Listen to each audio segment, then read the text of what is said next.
Hello once again, this is James Roughton, and welcome to another safety culture story. In the previous video, we learned how to define goals. In this video, we will discuss objectives. You are a safety professional working with your leadership team on developing safety culture within your organization.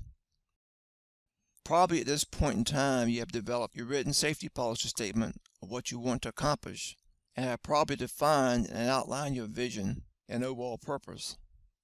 You may already have defined your goals that you want to accomplish. If you have accomplished these two program elements, then you may have already communicated your safety policy and your desired goals with everyone in the organization, and you have received their feedback and buy-in.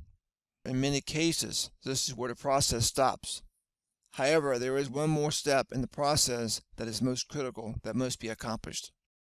You need to develop your objectives for each goal that you have defined.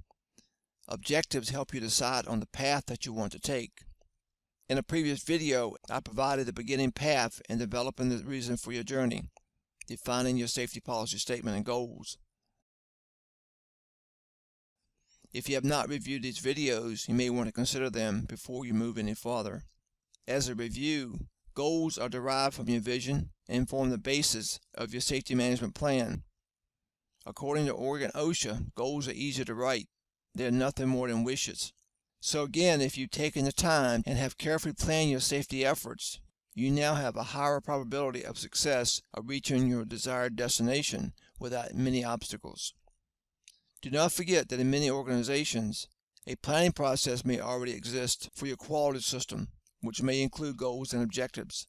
If your organization has such a planning tool, just use it. Don't reinvent the wheel. Become an expert in that process.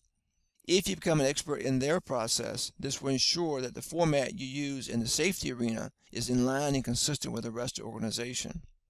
Now it's time to turn those wishes we talked about into reality. And this can be done by developing your safety objectives. On the surface, this may sound very simple and somewhat too obvious, but think about it for a second. Have you ever taken on a project without first assessing the current situation and then realized that the project could have been conducted more effectively if you had just developed a plan? So before you start to develop the objectives, you need to stop and take another look at your organization. This is the critical time when you need to gather as much information as possible about the current state of your organization in regards to work practices, procedures, and so forth, so that these work practices and procedures can become part of your overall safety process. The key is that by knowing your current state of your workplace or your organization, you start to close the gap in your process. Therefore, it is important that you clearly define your objectives so that your plan will stay on course. For more details, visit my website, safetycultureplus.com, and sign up for my newsletter.